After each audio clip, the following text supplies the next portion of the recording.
Hello everyone, I'm Daniel, and I have something fun for you today. About 3 years ago, I started my channel here on YouTube, and it's been really fun ever since. 2 years ago, when I'd had my 1 year anniversary, I did a tier list of investigators that I had played and ranking them by how much fun I had playing them. I don't like to do tier lists in terms of power or anything else. I like to use them for just thinking about the game. And here we're gonna rank the investigators that I have not yet played in a full campaign. They're right here. There's almost 80 investigators in this game, so that's a lot of campaigns that I have played. But man, I like to go back to some of my favorites over and over again to get some new builds out there, and it's kind of shocking that I haven't played every investigator. But at the same time, you're gonna see kind of why. I'll go through one by one, talk about how interested I am in visiting this investigator for a full campaign. There's a few here that I have played in one shots in side scenarios. I'll mention that as I go along. But I think to get the real taste of investigator, you need to play them through an entire campaign, whether that's 4 scenarios or 3 or the full 8 usually. I think that's really important to understand how the investigator goes through the level 0 deck and upgrades, all that nice stuff that comes with playing an investigator through a campaign. So let's get started. Our first investigator here is indeed Lola Hayes. I think I'm going through these in order of their release. And yeah, I played all the other ones that were released before her, but here she is on the screen. If you're not familiar with her, she is threes across the board, 6/6 soak, which is really low, and then she has this weird roll ability where she can only play commit or trigger abilities on neutral cards or cards of your roll, and you choose what roll you're in at the beginning after you draw your opening hand, and then you can switch your roll with a free triggered ability once per round. The tabooed version of her gives her additional action to just flat out change the roll. And her deck building, which is maybe the most exciting part about her, is that she can take basically everything. 0 to 3 in all 5 classes, 0 to 5 in neutral, and then she's got some additional requirements about having at least 7 cards from 3 different classes. She's always been discussed as a challenge investigator, and I'm not one to back down from a challenge. However, this is not a challenge that seems very fun to me. I probably should play her. I think she's playable. I've built a deck for her. I think I've tried it out in a scenario once, but we'll come back to Parallel Lola at the end of the video. But there was something about her ability that's just like all restrictions, which is not interesting enough to me. I probably should try her. I don't mind the all threes, but it just seems like a lot is going against her. And I think the taboo version fixes some things, but the parallel version fixes more things and makes it a little bit more interesting. I think the biggest thing, as we'll see later, is that triggering abilities on cards that are outside your role makes her very hard to play. Like if you can't do that, then what you're kind of railroaded into doing is playing things that are always active. So static boosts, forced abilities, some things like that. And I love the deck building. It's just there's a lot of dreams and hopes that just get dashed from this restriction. So the tier list itself. How am I going to do this? So I think it's probably worth saying that the ones I'm most interested in are going to go up to S tier. The ones that I'm haven't played and might not ever play are going to go all the way down at the D tier. And, in between will be all the rest. So S tier is up here. You can't see it, but eventually we will. Um, yeah. I feel like she's been in the game so long and I haven't played her through a campaign. There's got to be a good reason for that. But I don't think she's going to be at the bottom. I think we're going to throw her in C tier. Just because probably I'll get around to her, but it feels like I'm going to go through so many of the other investigators much, much sooner.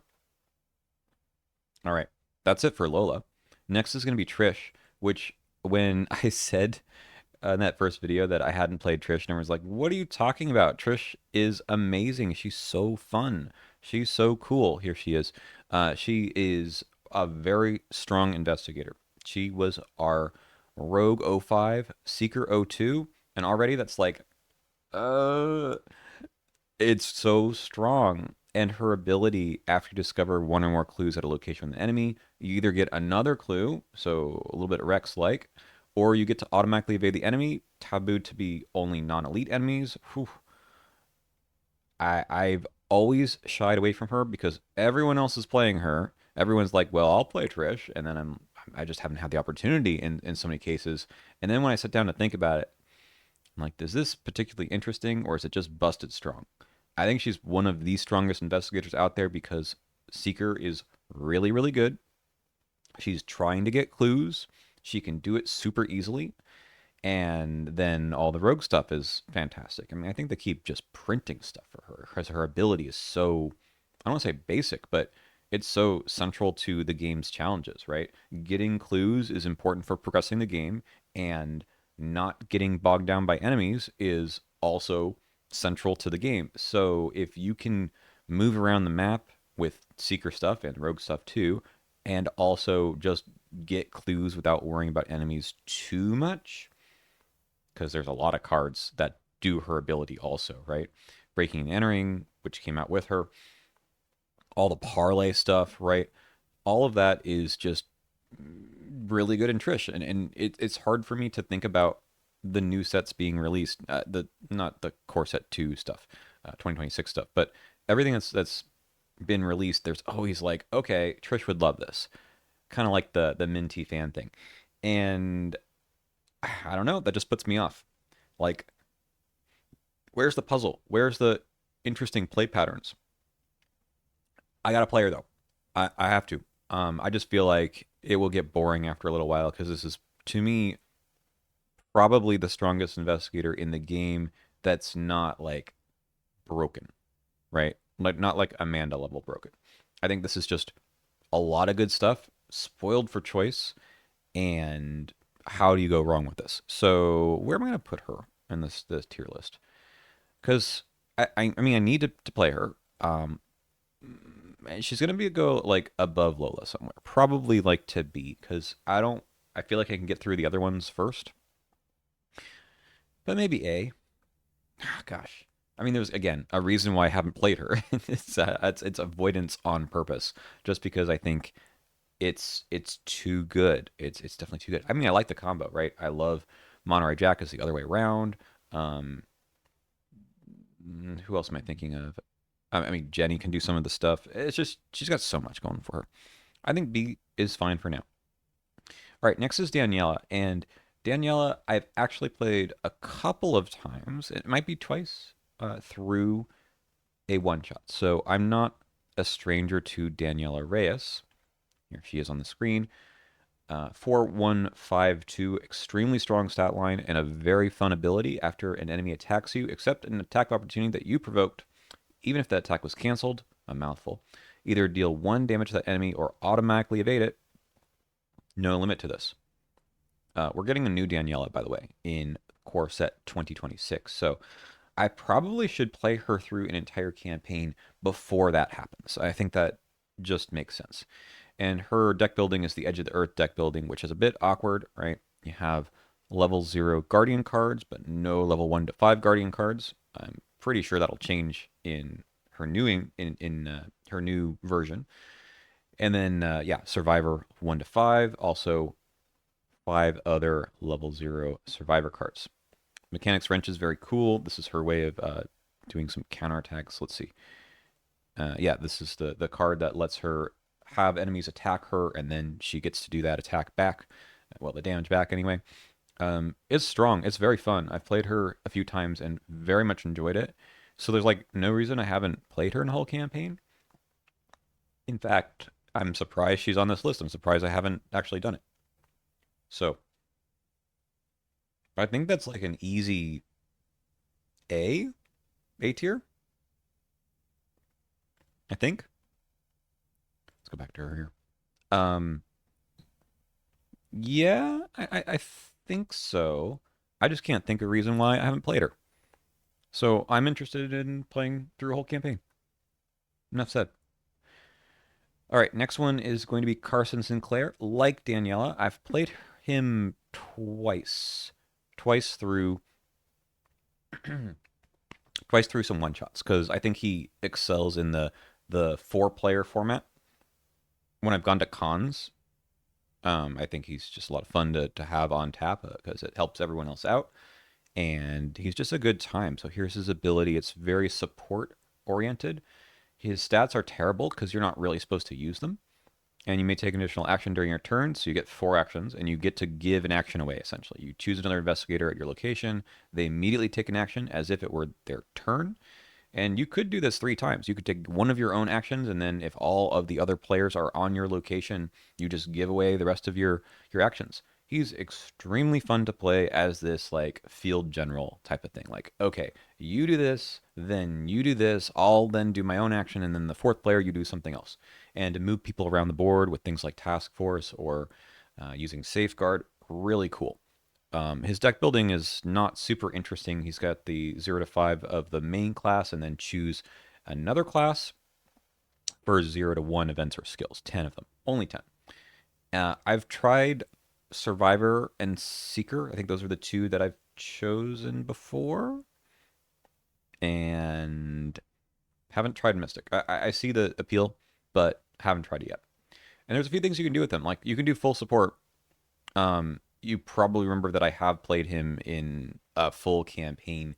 Technically, when I did the silly true solo thing last April Fools, but I'm not going to count that. That is not really the same thing. So I really want to play this guy in a full campaign. I have plans with Justin to do that in a 2-player format because I'm very curious to see how he stacks up when you don't have him just playing full support. I mean, maybe he can do full support. We're going to find out even in 2-player, but I'm very curious as a challenge to see how that is going to go. So let's get rid of Carson for a second. I think he is at the very top. I think he is my um, I'm most interested in playing him in through a full campaign. I think he seems very cool, and I want to see what that's like. Just even the upgrades, right? Just like, what do you do? How do you react to all the upcoming scenarios, especially if you know the campaign? Should be cool. All right, next up is Darrell, also in the same investigator box, Scarlet Keys. Uh, it might be a pattern here, right? Why am I not playing these super strong seekers, even off-class seekers? Okay.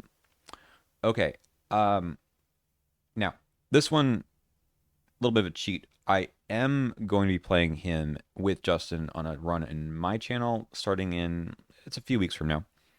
So this is like not a choice. I'm not thinking about am I interested in playing this guy? No, I'm playing this guy. So the problem I've had with him is that he just seems when I've seen him played, he just seems so busted with scavenging, even if it's tabooed, and you just recur everything. You're already a 5-book seeker. You're already like succeeding by a bunch. You do the old keyring thing. You do the scavenging all your soak thing. It's a bit much with Shed a Light with his ability to give away. It's so much. So I have seen him played, and I am completely uninterested in that power level. I think this guy is nuts. Okay, why am I playing him? We're doing this really funny run where we are only taking cards of the initials of the investigator we're playing. So I'm only able to take cards that start with the letter D and S. So that is going to tamp down his power quite a bit, and I think it'll be fun to still try to make it happen because I believe the only thing that generates evidence besides his signature is dissection tools. Yay! Yeah. So I'm interested in playing that run. Can't say I'm interested in playing him in a full campaign that is normal. So let's go ahead and put him in like I mean, he can live with Trish, right? It's kind of the same deal. And if you look at the next character, it's I'm just repeating myself here. I'm so sorry, but like the deal with Lucius is the same thing where I feel like the Seeker Rogue combo is just busted. And I've seen him played. I've seen him played in a campaign. I've seen him played, I think, in a one shot too. And he's just good. And I've watched videos of other people playing him I don't find him particularly exciting, unfortunately, at this point. Maybe if he was released at the beginning of the game, I'd find him more exciting. But I look at Monterey Jack, who's one of my favorite investigators, and he seems so similar with the deck building, with the stat line. And I don't know. I can't get this guy to the table. I just don't know why. Um, Maybe it's just too much printed there. I love the economy ability on Monterey Jack, and because this guy is just discover a clue. Look, I get it. You have to still evade the enemy by two or more, and but you have ways of doing it with this. Like you have the his book. You have a bunch of other stuff you can take, chemistry set, etc. Well, sorry, steady-handed, artistic inspiration. Maybe that whole thing, and I like the precision archetype, but with artistic inspiration, I find it just a bit too pushed, and I don't know if this guy needed it, right? His weakness is tough. I understand that his weakness is tough, but I think the Seeker Rogue combo is really dangerous. So, I don't know. I can't think of a deck that I would play in this guy that I wouldn't play somewhere else and have more fun with. Maybe I'm just kind of biased here that Monterey Jack came out first, and this guy just looks like a kind of a redo of it in uninteresting ways to me. But I could be wrong. So if you've had a fun time playing him in a unique way, right? Then let me know. I'm sure I'll try him out in true solo because I think he does have a lot of good compression for that, and then he's got all the crazy movement stuff that Seekers and Rogues get. That he seems quite good. But yeah, like again, interest level is not power level, right? Although there's some correlation. I don't like the super strong investigators that much, although I've played a few of them. All right, where are you going, Lucius? Probably you can sit with Trish, with Darrell. I almost feel like he goes down to C. Hmm. Okay, I'll put him in B. I'll be nice. All right, let's move this down so you can see the top of the list again. Okay. The other two Drowned City investigators that I've not played yet are the two versions of Agatha. So let's look at Agatha just to remind ourselves what she does. I've basically said nothing about her on my channel, which is kind of stupid, right? Um, she has the whole if you sealed, canceled, ignored one or more chaos tokens this round, you get to play a spell or insight event from your discard pile as a bit of recursion, and then it goes away. So she really wants to do this. And she has a really good way of sealing, canceling, or ignoring chaos tokens with like literally every card in her deck. But mostly it's this thing, the Ocula Obscura. So um maybe the reason I've avoided playing her is I don't quite understand this card because it says after you succeeded a skill test, if there are no tokens sealed here, you can seal a non-symbol token revealed during the skill test on Oculus Fura once per phase. But also, when you would reveal a token from the Chaos Bag, you have to resolve the one sealed here, then release it. So it looks like you can do an infinite loop, which is not intended, but I don't know what is intended, right? I'm pretty sure that you can only, if there's nothing, if you haven't sealed something already with this, then you can seal it, but that's not quite what it says. I've seen this played, and it's really, really good because you just know what token you're going to draw. You seal a -1, and then you just go commit to pass the test. No problem. Whatever the test is, in fact. Um, I'm not going to say it's boring, but mm, it's yet another one of our Seeker Mystic combos that feels a bit samey. I mean, she's not the same as other ones. I understand that she's trying to play around sealing and whatnot. But it turns out if you recur a bunch of insights and events, spells, it's really good. It's really nice to have that. Now, her deck building also doesn't inspire me. Other insights other than Seeker 0 to 3, the Mystic version is spells. There's some cool stuff. There are some cool inside events that are outside of Seeker. You can do what the Tinker is Tinker the one that lets you not have the slot anymore, so you could attach that to the Oculus Sierra, which is a tool, and put more things here. Yeah, I mean, there's some things you can do. I just haven't. I don't know why not. Let's look at the Mystic one. Mystic one is it's the same stuff, right? And on the back it spells. She's got more access to token manipulation in Mystic upgrade anyways. I mean, you certainly can do plenty with 10 Mystic cards for the Seeker one. I'm sure this is good. I also feel like I don't know enough about how token manipulation is supposed to work. I've never made the video that I've been planning to make for years about how are you supposed to combo all of McBride plus this plus that. And it's just that I don't think the designers have made it very clear about how all of these combinations are supposed to work. And yet they keep releasing stuff that, can interact with each other. And then, of course, there's the whole Rod of Carnamagos thing, which I don't know. Okay. So I'm not super interested in these two yet. I've been more interested than I was recently because I've seen her in action and she seems cool. At the same time, I'm not like thinking about her at all building any future decks. So, you know, this is the thing about design, right? Not every investigator has to speak to every player. Hopefully, every player has a few investigators that they love, and then some other ones that are like, yeah, sure. Remember, there's like almost 80 investigators.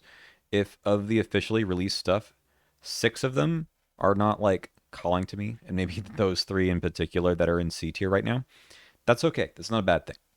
Don't have to make me happy for every investigator. But maybe there's a theme here. And it's not that I don't like investigating, right? I don't that I don't like being a seeker because I love some of the seekers that are out there. It's just that I don't know. It's just not doing it for me. And I actually thought I would like the seal mechanic a lot more, and token manipulation, and yet something about Agatha just feels off to me. Something feels like it's not the play pattern I was hoping for. Because I love playing Jacqueline, Father Mateo, and Jim, and yet Agatha seems like she should fit into that same archetype, and she hasn't for me. I don't know. Hard to explain. Okay, the rest of our list are print and plays, and they're not real investigators in the sense that they haven't been released in a box. And I don't know what the design process is for these guys. I don't know how much time in the oven they spent before they were released. So, take them with a grain of salt. The parallels, I think, are really interesting. I really like some of them, and some of them feel like they needed a bit more work.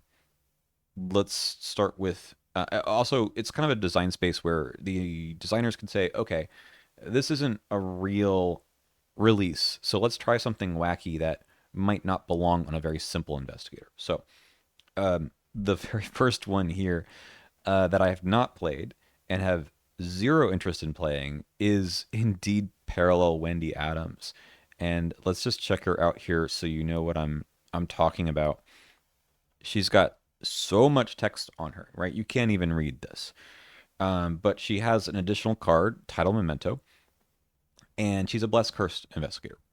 So after you successfully evade a non-elite enemy, seal either a Bless or Curse token from the Chaos bag, or any Bless or Curse tokens revealed from the Chaos bag on that enemy. Why? Well, we got to look at Title Memento, and then she's got an Elder Sign effect that lets her pull some Bless or Curse stuff out. Okay, and she gets well, we'll talk about the deck building in a second. All right, where are you, Title Memento? Okay, so when an enemy would ready or doom would be placed on it, release a bless or curse token sealed on that enemy, cancel that effect. So you're using the bless or curse tokens in the bag in order to um, keep them from readying or doom.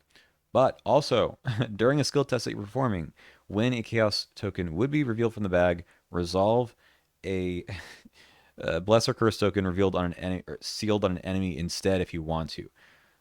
There's so many effects here But I can't even imagine. Like, I'm sure this is good. I'm sure there's something you can do here that's fun. But I just can't imagine the play pattern. There's just too many things for me to keep track of. Um, because you're trying to use these for, bless or curse energy, mostly curse. I guess there's a lot more tools to play with now that Hemlock Veil came out. Had a lot more of these things. There's my dreaded resolve a token instead of reveal a token or whatever is supposed to be this mean. I don't know. Like my eyes glaze over when I read this, and I just don't know what team I want to play this in. And truth be told, I'm not very hot on the bless curse mechanic. I've found it to be fun sometimes, but I've felt it to be like a bit too narrow in the card pool because I mean they've only released 2 boxes with Bless Curse, and that's all they've been able to do, and I totally understand that. But what it means is that the payoffs for Bless Curse have to be pretty good in order for you to contort your deck a little bit around supporting that archetype. So, um, I don't know. Like Parallel Wendy, I'm sure she's fun and someone's had fun with her, but she's just too complicated, I think, to be enjoyable with mechanics that I otherwise don't really care for. So, uh, sorry, Parallel Wendy. I don't think you're gonna be played, maybe ever. And in fact, I have her printed too, so that's on me, I guess. Um, she is gonna go to D tier. And then we move on to Zoey, and she's the blessed version of. Oh, I mean, I didn't even talk about Wendy Adams Beck, right? This is that she's got this nutso 30 deck size, but also you could make it 35, and she gets 0 to 5 Survivor and 0 to 5 Blessed or Cursed if you go up to 35. Like she can take every card. It's crazy. I don't know why. And when she first came out, people were like, "Why did she eat Father Mateo's lunch?" Right? Like the guy only can take 0 to 3 blessed, but he takes 0 to 5 mystic. Well, there aren't level 4 or 5 survivor cards, I guess, but still, she just does too much. Like she could be 0 to 3 blessed or cursed, and I think that would be fine, and leave Kohaku later down the line, of course, um, to do both. I don't know. Okay, enough about her, honestly. We're talking about Parallel Zoey. And she's the Bless investigator, the one who's not Sister Mary. Unfortunately, I think that the Bless mechanic, while cool, got railroaded a bit too hard towards fighting. And there's not much else you can do with them other than, help pass tests sometimes. So Zoe's ability is that after you deal damage to an enemy, you add a blessed token to its chaos bag once per phase. So you can theoretically add 4 blessed tokens every single round. And you can do extra damage by removing blessed tokens from the bag. I think this is like pretty well designed. I think she's just too good. So I've seen her twice, and the problem here is that you just do kind of the boring thing of Blessed Blade 4, because she can't take Holy Spear either. And then your other hand slot is the Key of Solomon. And then your allies, you can pick pretty much anything, but usually you go with like Guard Dog, Beat Cop, because those let you do damage outside of the normal investigator phase. You could do Nepthys, and it's a bit awkward with the timing, but it still actually is pretty good with her ability because you can't do both, but it's still quite good. And you just never die because you use the Key of Solomon to remove like a single blessed token every round, and then you just never die. You can use those beat cops over and over again. It's nuts. So I think she's well designed. I think on the surface, I think the card pool, unfortunately, is not well designed for her. Like the ancestral token always keeps blessed tokens in. Key of Solomon just takes out one at a time, and the Blessed Blade 4 is nuts. Like all you literally need are like that 8 XP, maybe make it 16 with 2 copies of each, and you're pretty much good to go. Like that's all you need.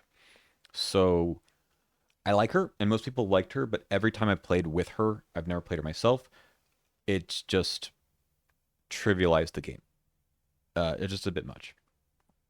So that's Zoey, and it's interesting that she gets blessed and charm cards also. So she's got a lot of other things she can put in the deck, right? That are off Guardian class. Um, I mean, you don't get level 4 or 5 Guardian cards otherwise, but still, she doesn't need it.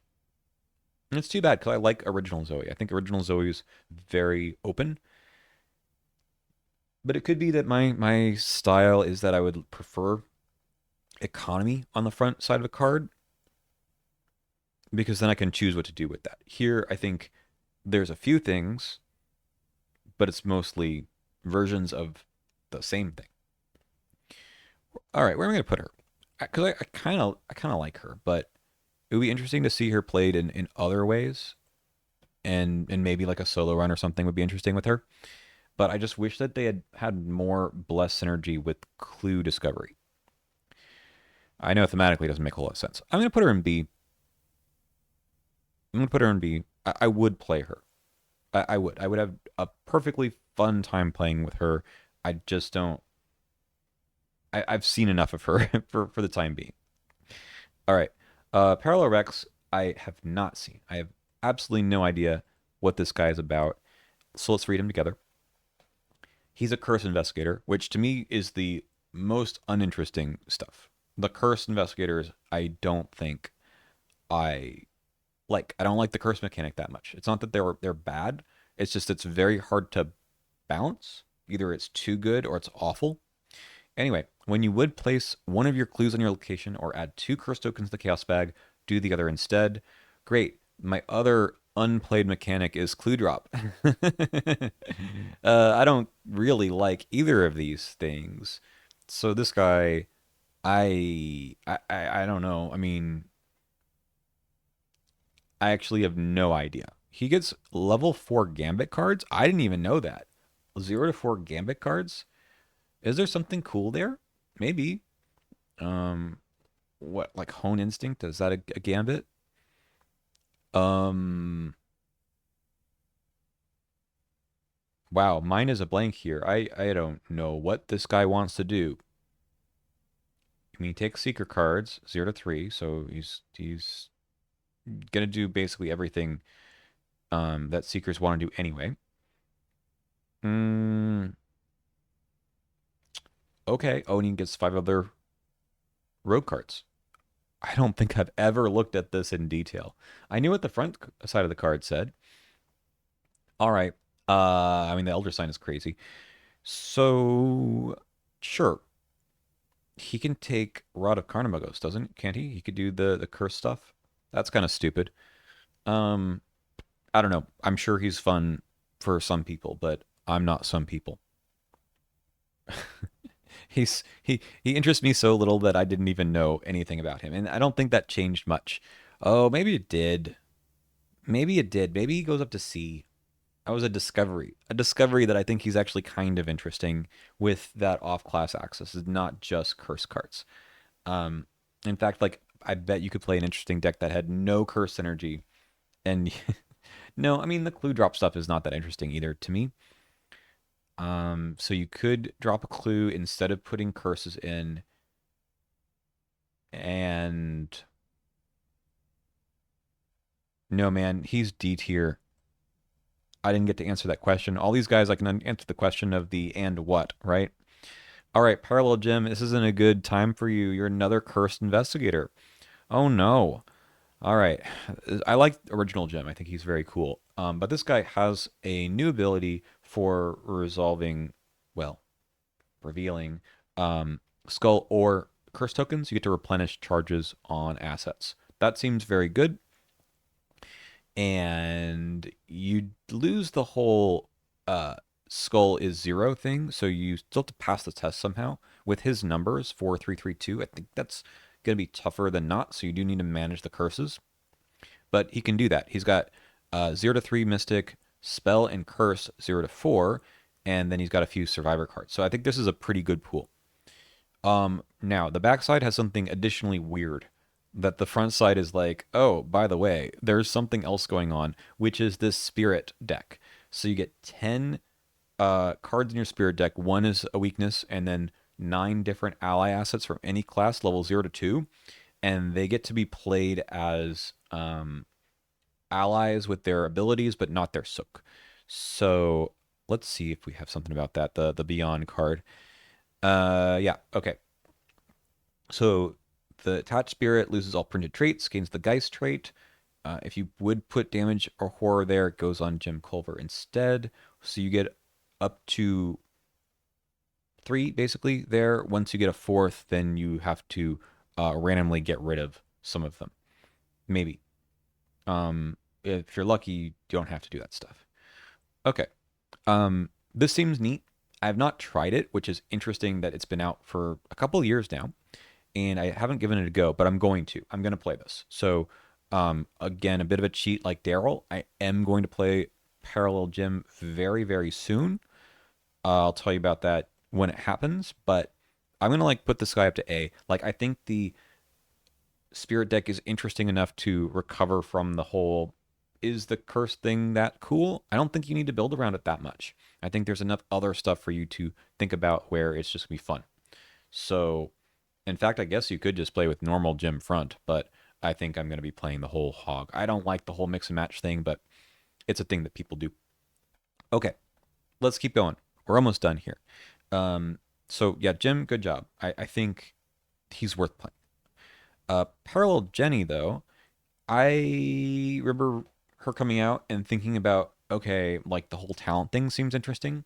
She's the threes across the board, she always was, but she gets to, after your turn begins, play a talent asset, reducing its cost by 1. So it's sort of like her gaining the extra resource every round, like the original Jenny, but it's only restricted to talents, and you also can gain some extra resources by discarding talents. So you can cycle through the talents. That's kind of neat. Her deck building is 0 to 3 rogue, which is a bit dangerous for a rogue because rogue needs the high level stuff. So you get some high level things, but not very many, up to 10 other non permanent talent cards level 0 to 5. So throwing in things like arcane studies, hyper awareness, level 4s is pretty cool, but you're going to run out of you're going to run out of deck slots pretty quickly when I tried to deck build her for her. So while I think this is neat, I need to try it out to see how restrictive it is. It feels like, and maybe that's just parallels, that you're kind of narrowly doing something and it's hard to try other stuff. I mean, I suppose it's not just those talents. There's other talents that have come out that do other things. I think is scavenging a talent. I feel like it might be a talent. So still 10 isn't that much. I mean, it's a third of the deck, but you need to be doing other things with your deck too. I think she's pretty neat. I'm actually surprised I haven't tried her, but every time I've gone to the whole like I'd like to play Jenny, I've just played the normal version because it's a bit easier to conceptually think through. Like I'm doing the economy thing for some other deck building. This is going to be more of a deck building challenge of how like what kind of value do I get out of these talents and also do well in the game. All right. I think I put her at B. I haven't gotten around to her, but I think I could. Yeah. Okay, next up is Parallel Father Mateo, and this is going to be a very short discussion because guy is boring. Okay, I don't think this is quite what this investigator needed to do. Seal a blessed token on investigator location with no blessed token sealed. When you would reveal a chaos token, that's you get the blessed token instead. Oh my god, it's the reveal resolve thing. I just hate it. Okay, and then you release the token. So its combo with Ancient Covenant is a huge problem. And maybe you just don't play that, I guess. Um, but I don't know. I think this is just not interesting enough. It's just basically saying here you can just almost always have a blessed token and pass a test. There's so many synergies with resolving blessed symbol tokens. I think in Mystic that's where it stacks up to be too much for me. I've seen it. I've heard about it. It's broken, right? The chaos bag is the most important part of Arkham Core, the card game. It sounds strange to say that, but there needs to be an element of randomness in the game. And while you should be able to stack the odds in your favor in various ways, this is too much. Okay, I have no interest in playing him. Even his deck building, I just don't know what you get out of this. Um, Maybe we have more seal stuff now, but I don't think sealing things is what he wants to do. Does he really care about that? Again, I think he's the sins here are more in Ancient Covenant and maybe some of the other effects that are care about revealing or resolving or I don't know symbol tokens. So that's this guy's problem is that he's not designed well for the card pool, or the card pool is not well designed for him. That's part of why we're getting a soft reboot of this game. All right, you're going to the bottom. By okay, four more. Parallel Agnes Baker. I haven't played her.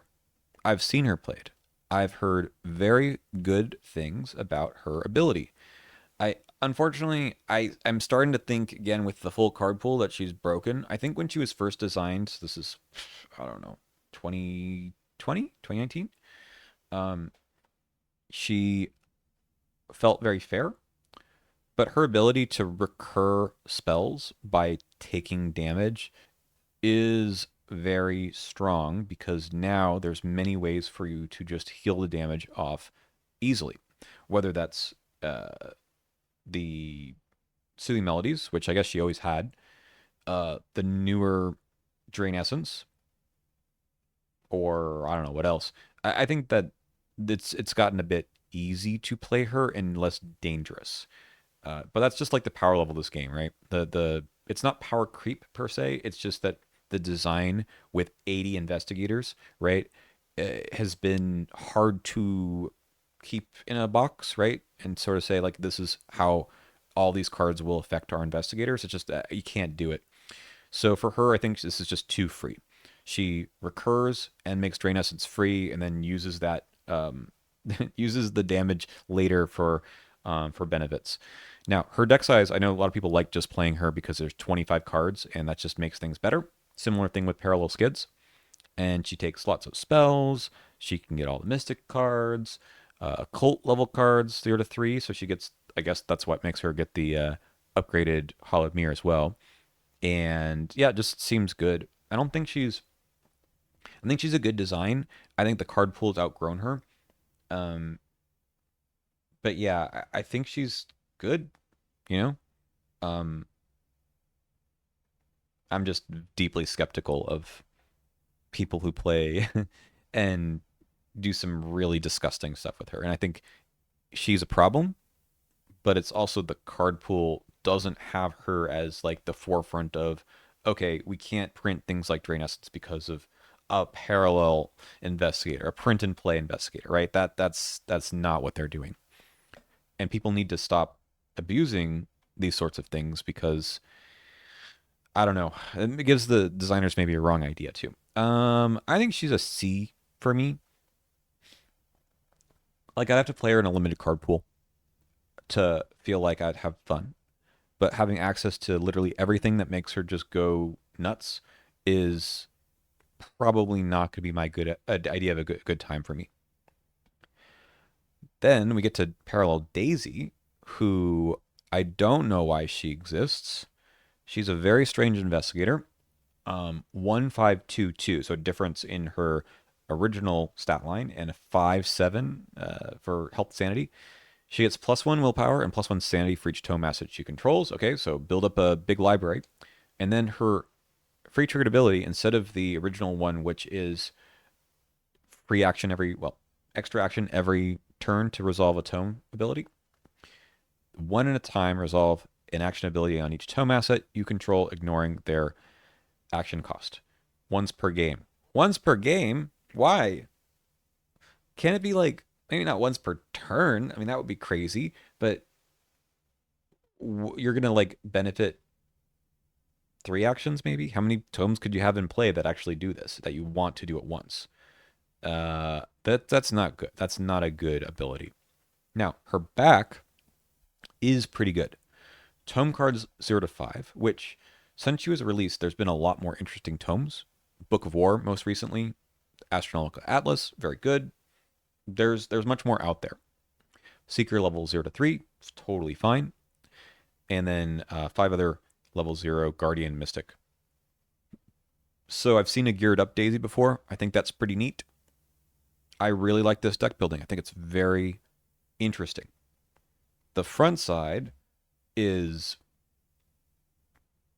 is it trying to compensate for the power of the deck building? I think it's compensating way too much, because that's good deck building. It's not great deck building. It's just interesting. So I've seen people do the mix match where they do every tome in the whole game, and then you get a free action to do any tome each round. Again, I don't know about the whole mix and match thing. It's legally allowed, but probably shouldn't be the case. Anyway, yeah, they need to redo this front side. As it is, not interested. D tier. Okay. Last two. We've got Susie, and then we'll do Lola. Well, let's do Lola first, because she's brand new, and she is a parallel investigator. So she's down here on my list. All right. So what's the difference? This one, you begin the game in the neutral role, so you don't get to choose anymore. And when your turn begins, you must switch your role. Restrictions this time are you can only play or commit, so committing skill cards, neutral cards, or cards of your current role. And that's it. You're free to trigger abilities on cards in play in whatever role you're in. Still the same 3s across the board, which I think is fine. 6/6 soak is tough, but should be okay. What's different now? Her backside is choosing 2 classes to have 0 to 4 cards. Instead of 0 to 3 in everything, it's level 0 to 4 in your 2 favorite classes. Everything else, 0 to 1. So you still get access to tons of stuff. 6 cards in each class compared to 7 from before. All right, she could play her original stuff, but let's actually just quickly look at her replacement cards. So she could play the original improvisation or these. So leading ladies, these are all going to give you an ability to play an out of role card. And then if it's one that's in the class that the card cares about, this one's Mystic, then you either get to draw a card or remove a doom from a player card. That's pretty neat. I mean, they all do something like different, like a investigation or take an evade action. That they are all kind of like that. What's a survivor one? Survivor one is heal. Okay, so this is cool. And then her weakness that goes along with this is, let's go back to Lola. Samuel Blake. Yeah. So this guy is in your hand, and then you can't switch roles when he's in your hand. You got to play him and kill him, which is kind of neat. That's a neat little mini game you got to do when churning through this deck. So cool. Very cool idea. I think this is a investigator I want to play. Like, I can think of cool 0 to 4 combinations. It's like Charlie, right? Where he was like, okay, we'll pick 2 classes. This is actually more than that, but level 4 cards are very strong. And combining them with level 4 in some other class, or even level 3 of another class, can let you do some goofy things. And yet, she's still just her deck building, right? You have to manage a bit of switching the roles because it's not something you can do on your own. You have to just wait for your turn to begin. But there's nothing that's like giving you extra actions or extra clues or extra resources. It's just the deck building. This, I think, is a very good design for what a neutral investigator can do. Is it too strong? I don't think so. I think you have to do some fancy play, but there might be some combos in the full carpool that are a little bit much. So we'll have to find out. But since it just came out, I think she's super cool, and I would love to put her at the top of the list, so I'm going to. I think I want to play her soon. Well, I've never played Lola, regular Lola. Parallel seems really cool. All right, that leaves us with Susie. And if you've been watching my channel, you saw Susie when I played Marion and Pax played Susie, and it was a lot of fun. I didn't really think she was interesting, Susie, until I saw her. I had never seen her before. Um, Again, limited card pool, but I thought she was a lot of fun. I thought she was really interesting. And it wasn't just like there was enough of a mini game there where it wasn't just make number big, I'm done, but you have to manage what gets devoured all the time. So I think it's also a good design. I will play her at some point. I don't know about on the channel anytime soon, but I think she's cool. I do like her design. So I think I'm gonna put her like this is definitely A. This is ahead of this group of investigators that I think are either too strong or haven't quite figured out, but probably will. Like Jenny's the only one in this B tier where I'm like, does she go up a bit? I don't think so. I just even though she's been around and I haven't made a deck for her, she doesn't like disgust me like these other four do, especially these first three. Um, but she's not high on my list. Like we're gonna get new investigators soon. I'd like to play them. But I think this chunk of five here at the top, I think I will play. Like for sure, I'm playing Darrell, who's up here too. But a few of these other ones, I've got like plans to actually play them. Danielle's the only one where I'm like, why haven't I played her? She's cool. Um, it's just that I haven't played her in a campaign, so I should do that. The rest of them, I mean, unfortunately, some of these parallel investigators just didn't hit the mark. Um, I guess that's about it for this discussion. I should close this out by just saying again, it's interesting to me that I've gone back and played many investigators multiple times through campaigns, like three or four. I mean, I even played Charlie Kane recently with Justin on his channel, and I would play him tomorrow. If I was doing another campaign, I was like, gee, should I play Charlie? Because he's that much fun and that much of a good design. There's other ones that I've played once and I'd probably never need to play again, like Amanda. And there's a few others like that too. But to me, the strength of an investigator design is that you want to revisit them because there's something new to enjoy and a new twist on how they work. Unfortunately, there's some that just don't have any interest that I haven't played them at all. That they're only building one deck. Uh, and maybe different play environments are just going to help this. Limited card pool, different player count. I think Darrell, without some of the crazy stuff, is a more interesting investigator. So we're going to see how that goes. And it might be true with a few of these other ones as well. So let me know in the comments below which you'd like to see played here on this channel of these bunch. I'm not going to pick ones from the D tier. That's just like, I don't want to play them. I'm not going to try. Not anytime soon.